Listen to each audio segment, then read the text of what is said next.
As World War II got underway, both the Allies and the Germans were looking for the knockout blow, the new weapon that would decisively defeat the enemy.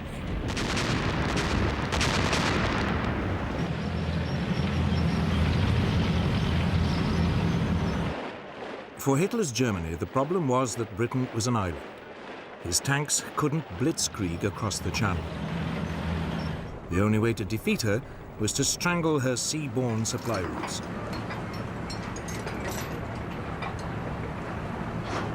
That meant warships, and above all, submarines.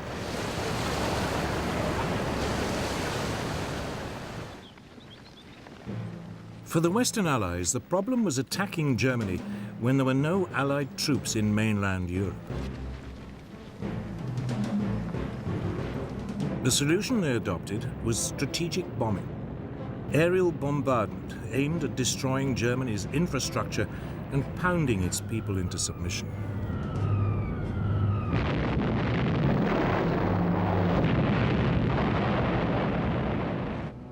The two sides had adopted two very different tactics, but with one aim: to save their troops and to bring the war to an end as quickly as possible.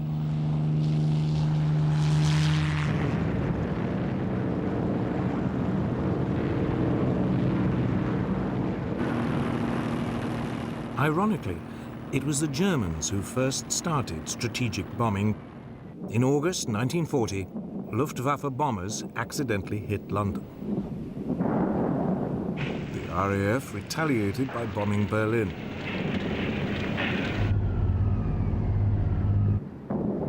By the autumn, Germany was bombing Britain's cities almost daily, convinced the British would eventually crack.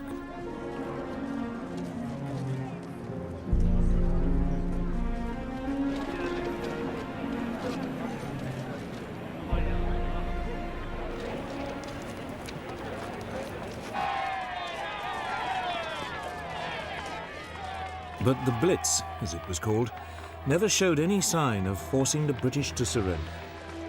And by the summer of 1941, it was dying away as the Luftwaffe turned its attention to the war in Russia.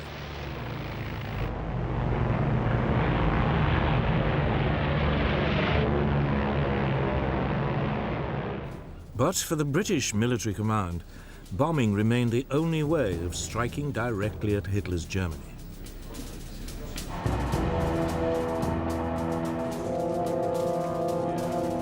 Moreover, by early 1941, the RAF was starting to receive a new generation of bigger, more powerful, four-engined bombers.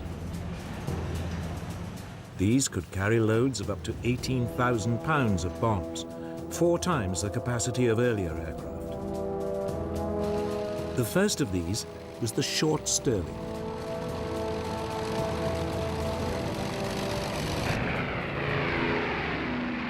To begin with, the plan was not to hit the German population, but specific infrastructure targets, cutting transport and oil supplies, damaging Germany's ability to wage war. But it suffered one central problem. Britain's bombing was extremely inaccurate.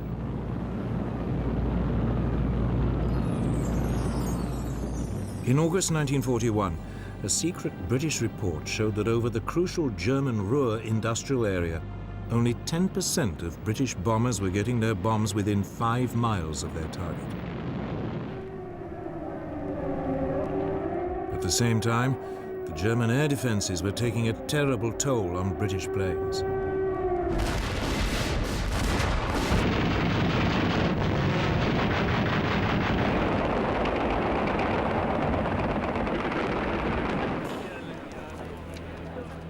By late 1941, up to 10% of the bombers on any raid were being shot down, a loss rate which couldn't be sustained.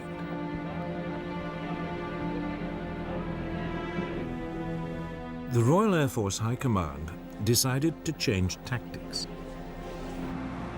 It gave up any pretense of trying to hit specific targets. Instead, Bomber Command was instructed to undertake what it called area bombing, a euphemism for what is known today as carpet bombing. The idea was to deliberately target an entire area of a city, regardless of the civilian population. In the chilling words of the British Air Ministry, it would destroy the morale of the civilian population and, in particular, of industrial workers.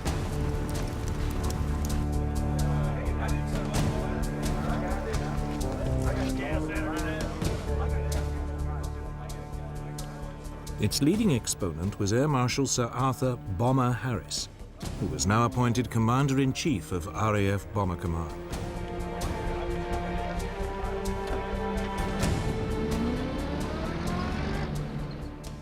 There are a lot of people who say that bombing can never win a war. Well, my answer to that is that it has never been tried yet, and we shall see. They sowed the wind, and now they are going to reap the whirlwind. In spring 1942, Harris launched what was, in effect, a huge public relations stunt for what he preferred to call strategic bombing. He gathered every available aircraft in Bomber Command. Over 1,000 took off for the German city of Cologne.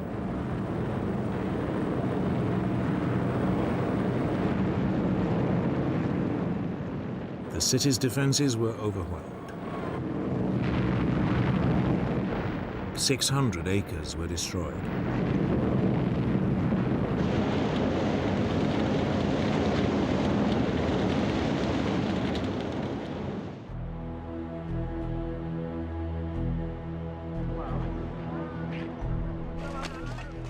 But only 39 British aircraft were lost.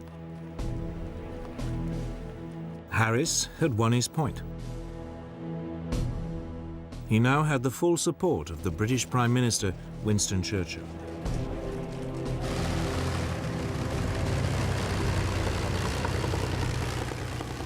He also now had an outstanding new weapon, the Avro Lancaster, the finest heavy night bomber of the war. And he had a new partner. By the summer of 1942, the United States had joined the air war in Europe. American planes began to appear in Britain. The majority were the Boeing B-17 Flying Fortress. It was heavily armed with 13 machine guns and could, in theory, fight its way through to a target in daylight without a fighter escort. It was also equipped with a new bomb sight that would supposedly allow it to drop its bombs with almost unerring precision.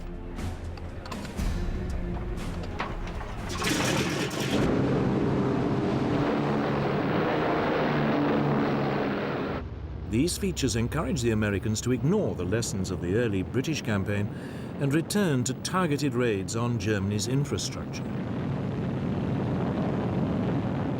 In August 1942, the Americans put the Flying Fortress to the test. 12 of them attacked marshalling yards near Rouen in France.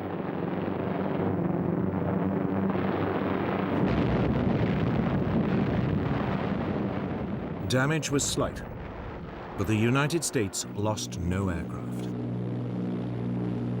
For the Americans, it was the proof that daylight raids on infrastructure targets could work. For the British, it simply showed that the Americans could hit a minor and relatively undefended target. But that winter, the two allies agreed to combine their approaches. They would launch a massive bombing campaign against Germany's industrial heartland. The Americans would attack by day against carefully selected infrastructure targets. The British would attack by night, carpet bombing whole areas, destroying war production and civilian morale.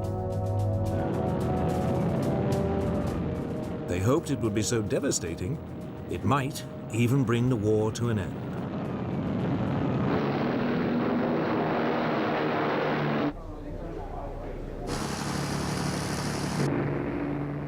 In March 1943, British planes took off for the German industrial city of Essen. High-speed Mosquito light bombers went in first, dropping flares to highlight the targets.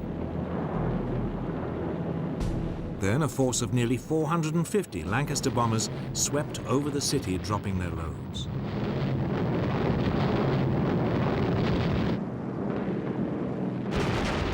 The German defenses were overpowered. Only 14 British aircraft were shot down.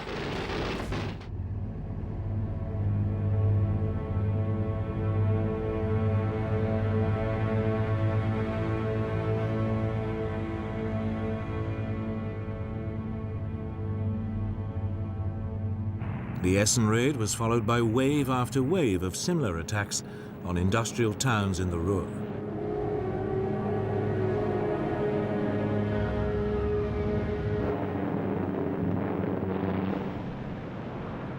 But the German air defenses now began to get the measure of the Allied attacks.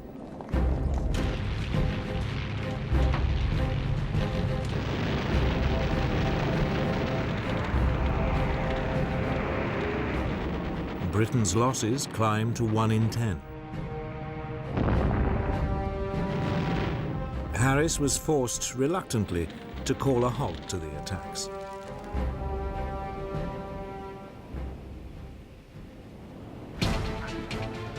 But then he was informed about a new Allied invention. Codenamed Window, it consisted of clouds of aluminium foil strips dropped from an aircraft. As the foil fell, it jammed any radar system. It promised to cripple the German air defenses.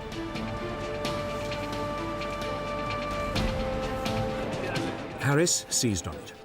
And 4 months after the Essen raid, in July 1943, he went back on the offensive. He called it Operation Gomorrah.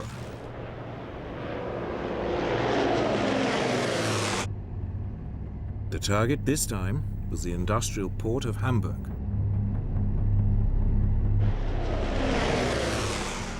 Bombers equipped with Window jammed the German radar.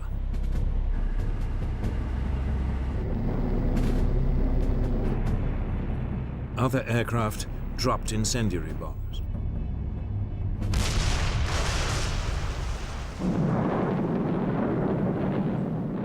A giant firestorm engulfed the city center.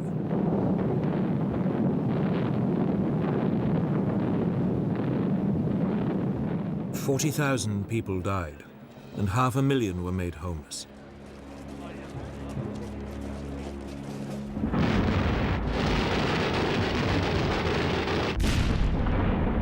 More raids on the port followed. It was an enormous shock to the German people.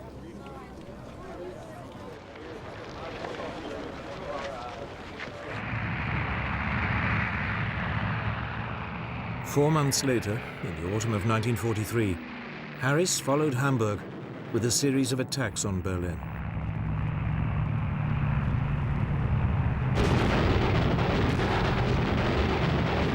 But by now, the Germans were learning to overcome the effect of Window, and by spring 1944, British losses were back at nearly 1 plane in 10. Worse, there was no sign German civilian morale was cracking. Harris's carpet bombing campaign was just not working. But neither was the American alternative of targeting infrastructure.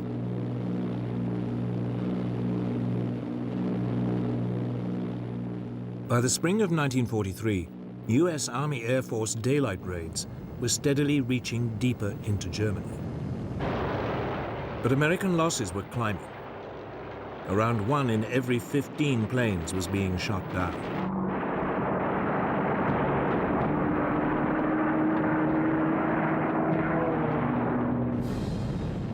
Yet undaunted, the American command now launched an attack on factories in the German towns of Regensburg and Schweinfurt.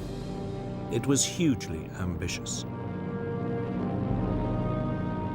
Both were deep in southern Germany, far beyond the range of US escort fighters.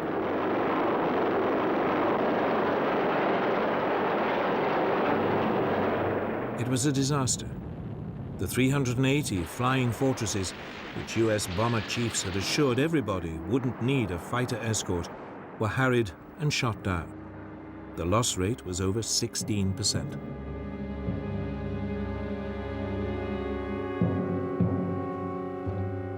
The US was forced to suspend its bombing campaign. The war in the air had reached stalemate, and there was still no sign of it helping to usher in a victory.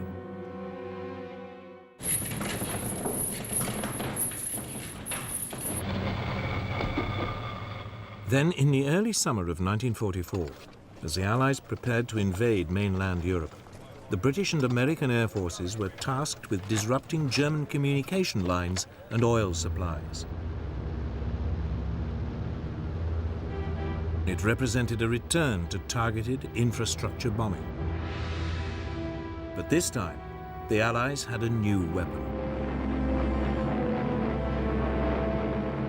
The British had experimentally modified a US fighter, the P-51 Mustang. The US engine had been replaced by a British-made Rolls-Royce Merlin. It gave the plane a much longer range. It was the ideal long-distance bomber escort.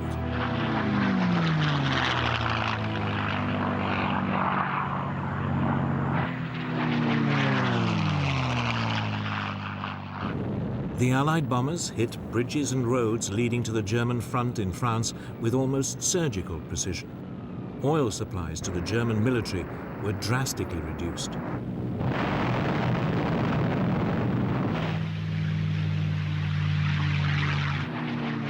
Once again, the German fighters attacked, but they were now outmaneuvered by the Mustang.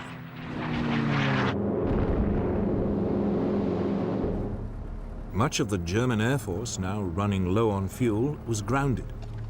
The campaign of targeted bombing on Germany's infrastructure may not have been the knockout blow the Allies hoped for, but it was finally paying dividends.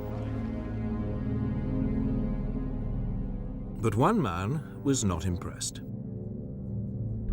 Bomber Harris was still obsessed with the idea that ever more devastating carpet bombing attacks would stop Germany in her tracks once and for all. So it was that in late 1944, Britain returned to carpet bombing. German city after city was hit and devastated.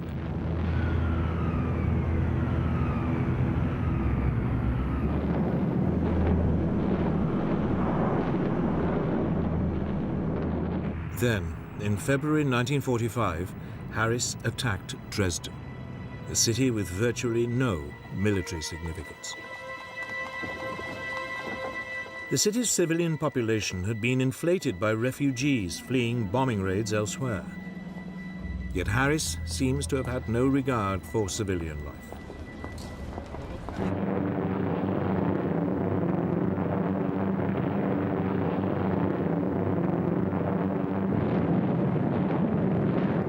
The city was flattened. Some 50,000 people died.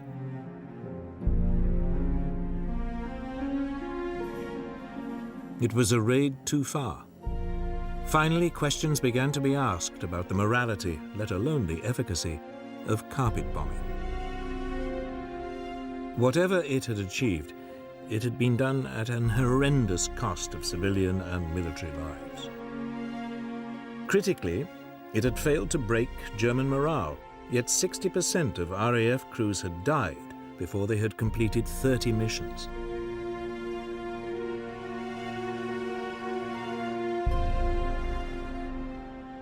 For all the hopes put in it, carpet bombing had not come up with the knockout blow.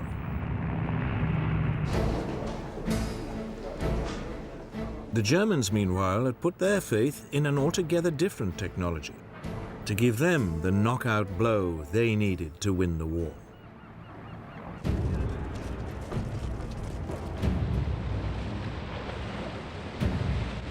For Germany, Britain was a problem. It was an island, and for once Hitler's formidable land forces were useless. Britain also had a much more powerful navy.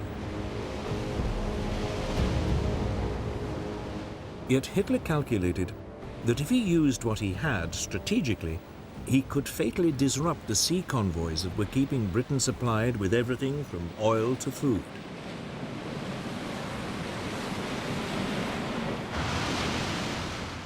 In the first 18 months of the war, German raiders sank more than 130 British merchant vessels.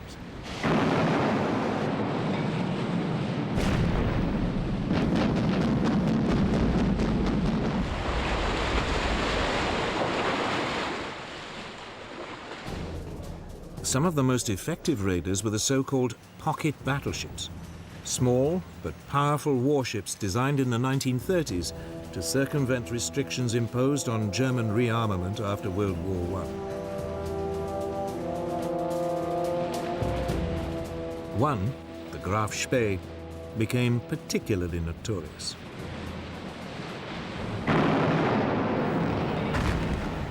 In a matter of weeks, she sank 9 Allied merchant ships in the South Atlantic before being cornered off the River Plate in South America and Scotland.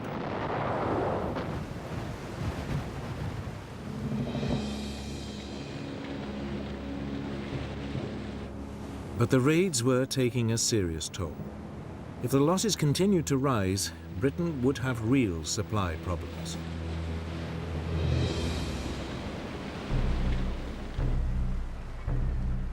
Then, in early spring 1941, Germany's first and only 2 full-sized battleships completed their sea trials.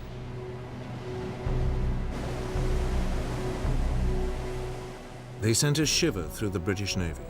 Their potential for destruction was enormous.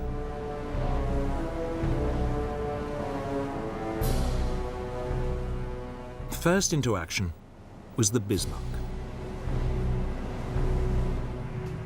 In May, RAF reconnaissance aircraft spotted her in the Norwegian port of Bergen, trying to sneak out into the North Atlantic. The British Navy set off in pursuit. 2 days later, the Bismarck was sighted in the North Atlantic. Britain's latest battleship, the Prince of Wales, was sent to intercept her. With her was the British battlecruiser, Hood.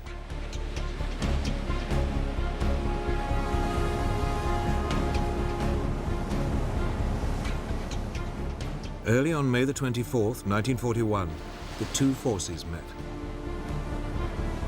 It was the first time the 2 sides' battleships had squared up to each other.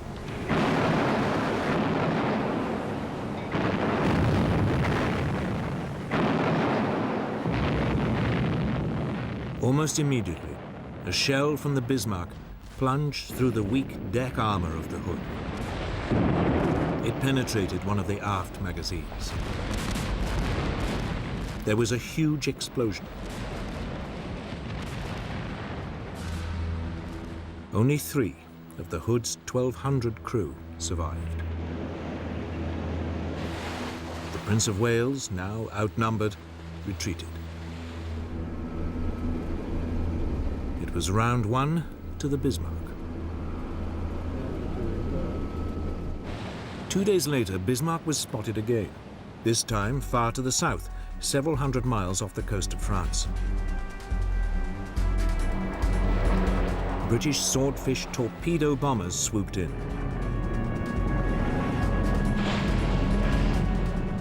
One hit and jammed the Bismarck's rudder. The following morning, 2 British battleships, the Rodney and King George V, caught up with the crippled Bismarck.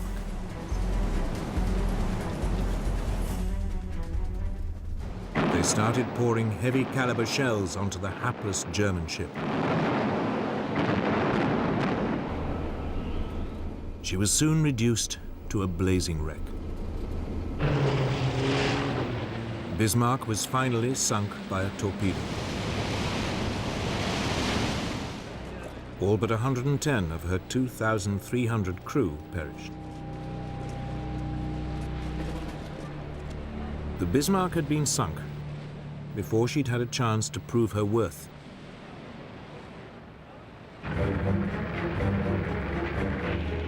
Then, in June 1941, Hitler invaded the Soviet Union. The war at sea entered a new phase.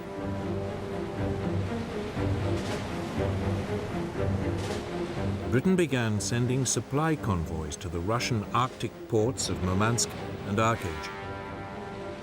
Immediately, the German Navy prepared to cut them off.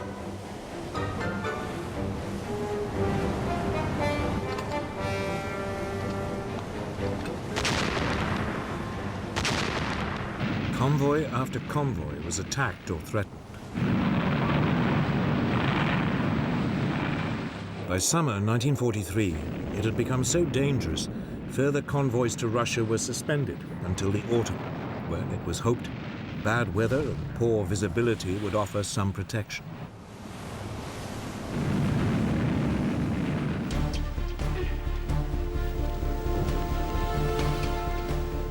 While the convoys were suspended, Britain turned its attention to one of the biggest threats it faced, the Bismarck's sister ship, Tirpitz. She'd spent months hiding in the Norwegian fjords, waiting for the moment to pounce. All the while, the British Navy had been keeping her under close watch, determined to eliminate Germany's last battleship.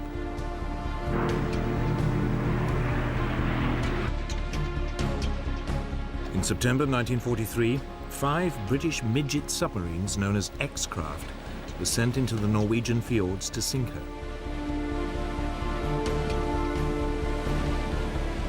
The attack caused only minor damage. And by the following spring, the Tirpitz was once again ready to menace the Arctic convoys.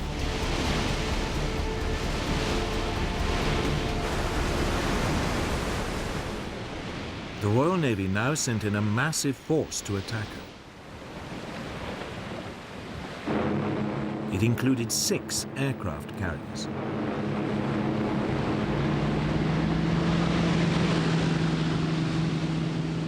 They took the Germans completely by surprise.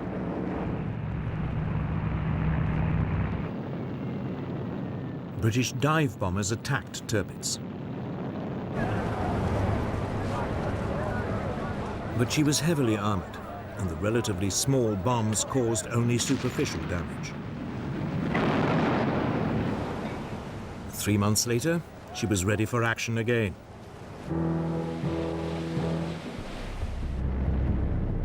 She was soon spotted in another Norwegian fjord. Lancaster bombers carrying massive 5-ton tallboy bombs were sent in to sink her once and for all. Tirpitz put up a smokescreen, which partially obscured her. Nevertheless, several bombs struck her bow, causing severe damage.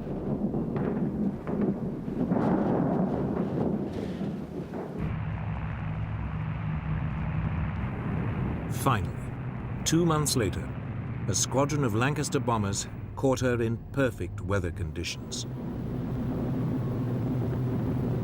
3 tall boys struck home. Tirpitz slowly capsized. Almost 1,000 crew members went down with her. After more than 2 years of hiding and running from the British Navy, she had been sunk.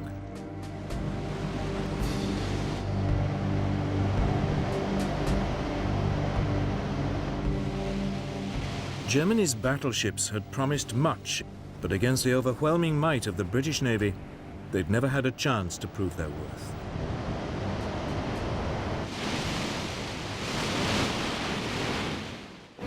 Hitler had lost the battle at sea, at least on the surface. But below the waves, it was a different story.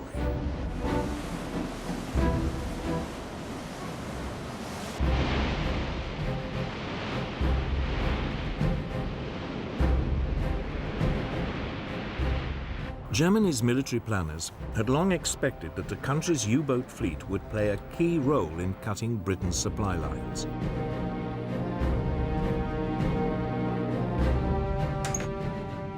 They could sneak up underwater on British merchant vessels, attacking them at the last moment. The submarines were also extremely agile on the surface.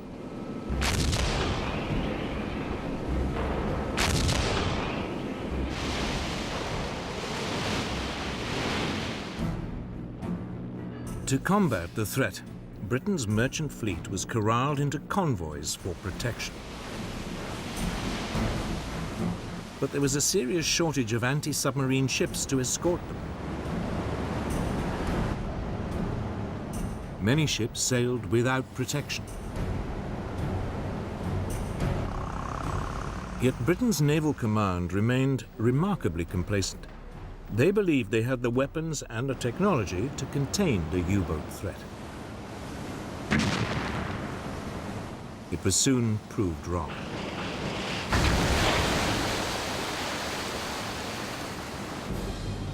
In the early months of the war, Britain's supply lines were harassed and disrupted. Often the U-boats would attack on the surface, picking off merchant ships with their deck guns.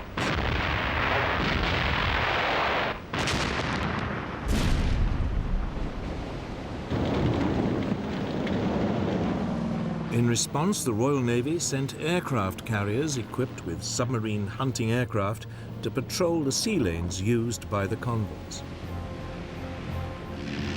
But they had only limited effect.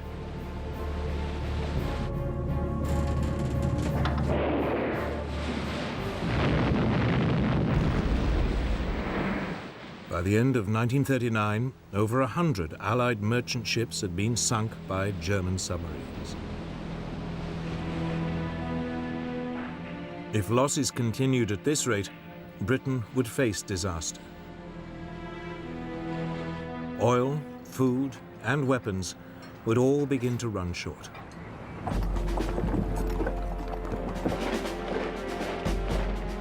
Then things got even more difficult. Germany overran France. Suddenly, the German Navy, which until now had been largely bottled up in the North Sea, had access to France's Atlantic seaboard. They now had a base to attack Britain's Atlantic convoys. France's Atlantic ports filled with newly built German U-boats, particularly the Type 7C ocean-going vessel. Admiral Karl Dönitz, head of the German U-boat service, now organized his submarines into what he called wolf packs. A group would be lined up across a likely convoy route. As soon as one U-boat spotted a convoy, it called in the rest to attack.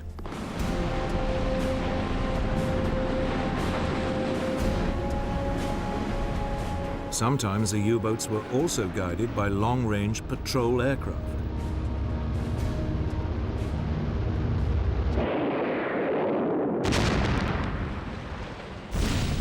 By the end of October 1940, up to 40% of Allied merchant shipping per convoy was being sunk. Britain's supplies were under threat.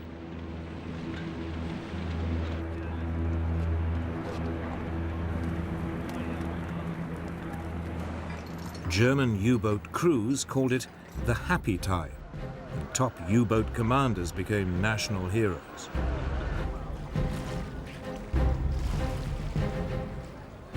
Britain was paying dearly for its lack of preparation.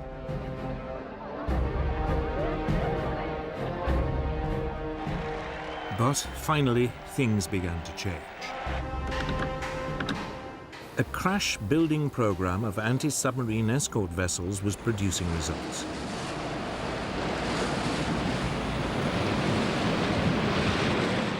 The first corvettes, as they were known, were coming off the slipways.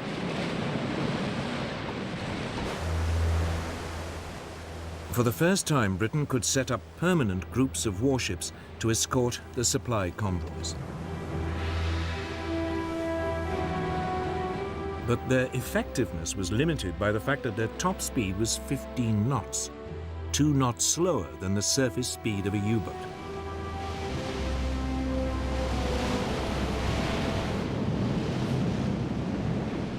At the same time, the patrol aircraft of Britain's Coastal Command were equipped with depth charges.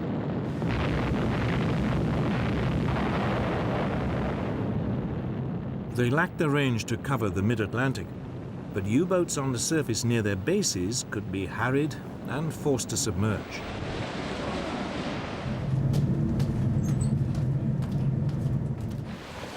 Then, as in the bombing campaigns, it was a series of technological breakthroughs that really came to Britain's help. In early 1940, a new type of radar, known as centimetric radar, was developed. It was smaller than existing systems, and for the first time could be fitted to escort ships and aircraft.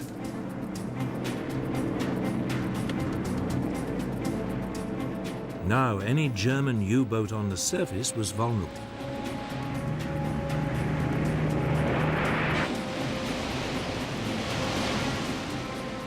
Some months later, there was a second technological breakthrough. Huff Duff was a radio detector.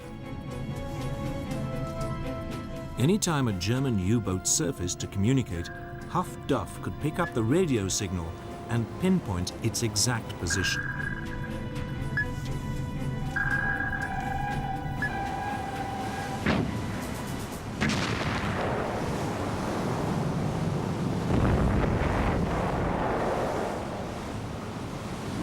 Steadily, during the spring of 1941, Britain began to contain the U-boat threat.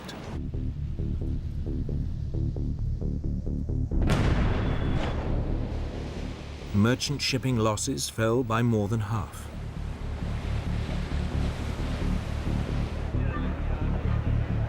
In early March, Gunther Prien, one of Germany's top U-boat commanders, failed to return from a patrol.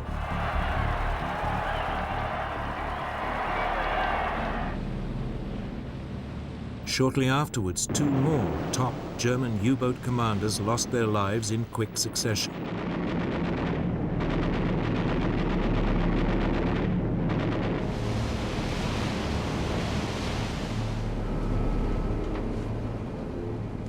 Then Germany suffered a major disaster that would reverberate through the rest of the war.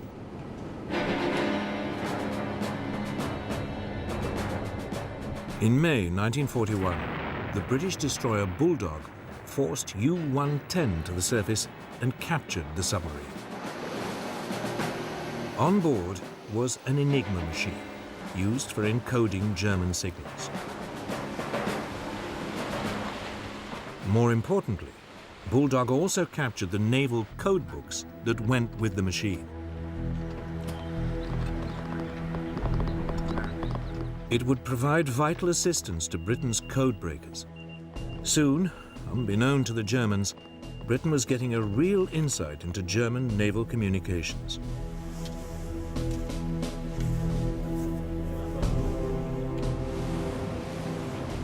For the Royal Navy, it meant convoys could now be routed away from the U-boat wolfpacks.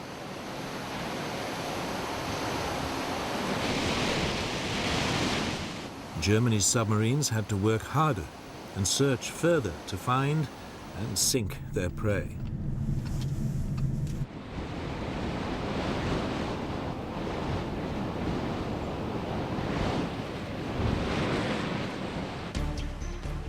Yet, despite the Allied gains, by the winter of 1941, the German war machine was producing ever greater numbers of U-boats.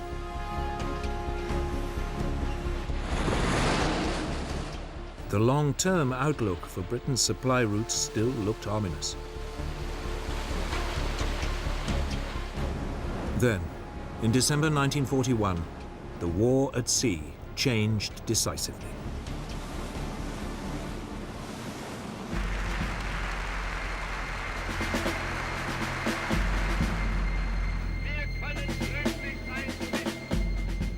In December 1941, Hitler declared war on the United States. Almost immediately, Admiral Dönitz, head of the German U-boat service, sent submarines to attack US merchant shipping along the American seaboard.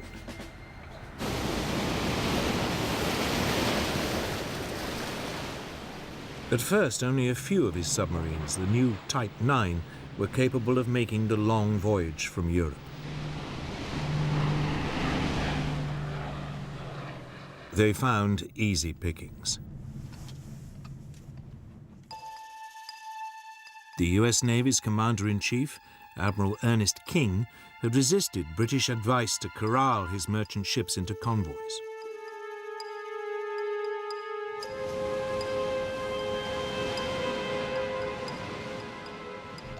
Over a 3-month period, more than 400 US merchant ships were sunk or destroyed.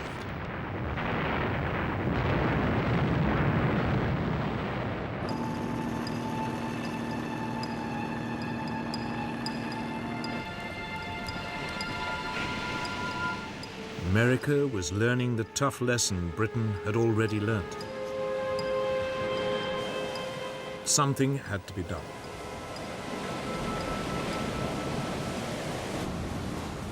King now changed his mind, and by May 1942, the United States had introduced a limited system of convoys.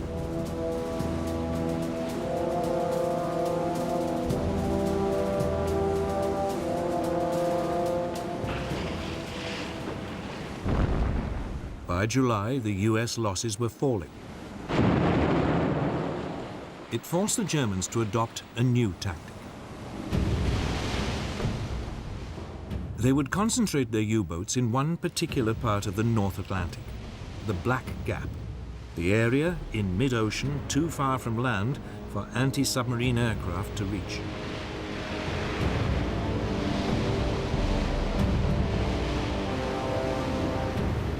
Often a convoy would be hit by more than 15 submarines coming at it in waves.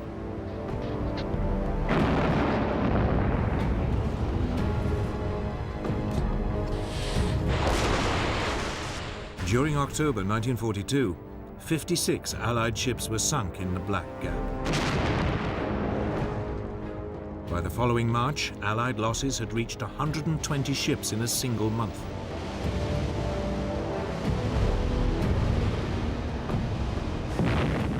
During the same month, the Germans lost only 12 U-boats. Hitler's tactic of disrupting Britain's supply lines so severely the country would collapse seemed a real possibility. It looked as though his U-boats might win him the war.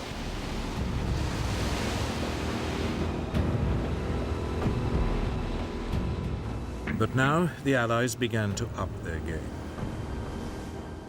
Britain had brought in a new commander. Admiral Max Horton was former head of the Royal Navy's submarine fleet. His first move was to set up permanent groups of destroyers and frigates that would provide additional support to convoys, rushing in as soon as an enemy wolf pack was spotted. Equally importantly, a string of yet more technological developments came on stream. The Hedgehog was an anti-submarine mortar that fired 24 bombs.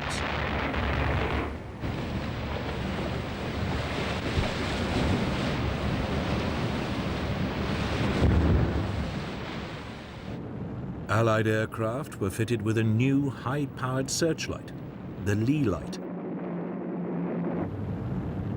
As an aircraft swooped in, it could be turned on at the last moment, catching a submarine by surprise on the surface.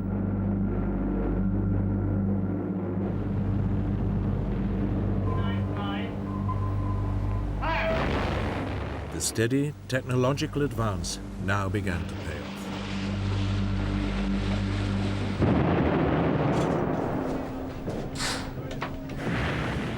The German U-boat losses increased. The German commander, Admiral Dönitz, struggled to regain the initiative. In April, he ordered an all-out U-boat attack on convoy ONS-5, a convoy of 43 merchant ships traveling from Liverpool to Canada. It was designed to be a demonstration of German naval force. 40 U-boats descended on the convoy.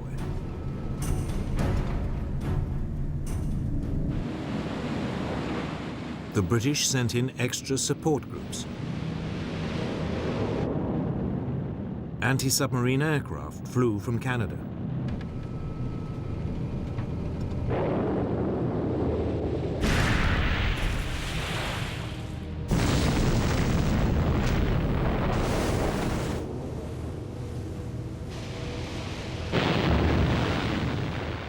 It would take 4 days for the Allies to beat off the German attack. 11 merchant ships were sunk, but the Germans had lost 7 U-boats.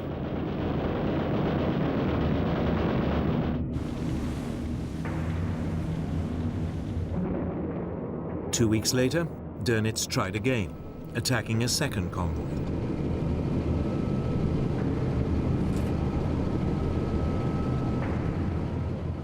It was a disaster. 5 U-boats were sunk without a single merchant ship being lost.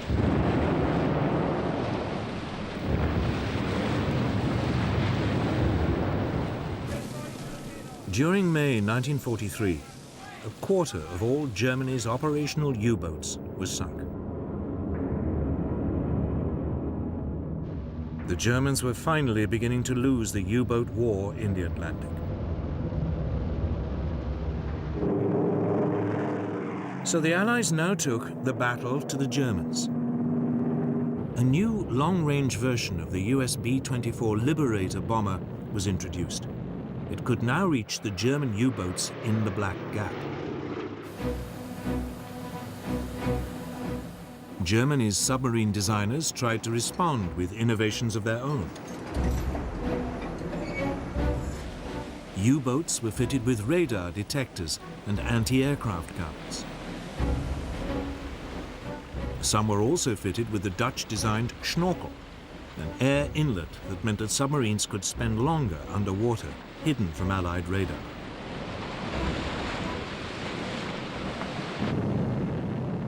But it was too little, too late. The Allies still found them.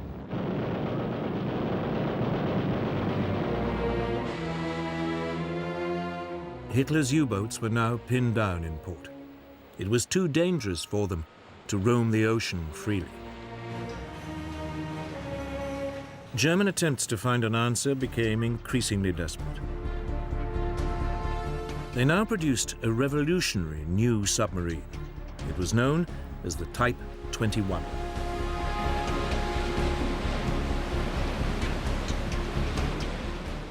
It was electric-powered and capable of 17 knots while submerged, over twice the speed of a traditional submarine and fast enough to outrun most surface vessels.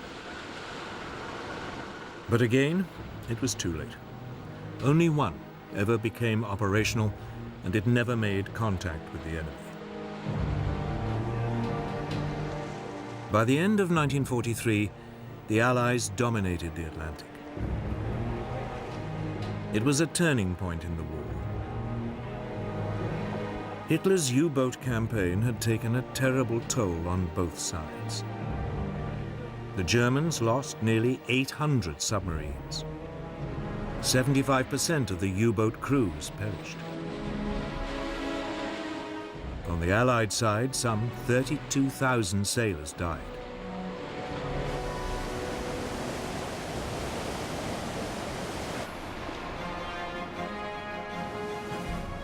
But now, at last, with the U-boats out of the way, great waves of US troops and equipment could flood across the ocean in preparation for the invasion of Europe. Victory in the Battle of the Atlantic would fundamentally change the course of the war.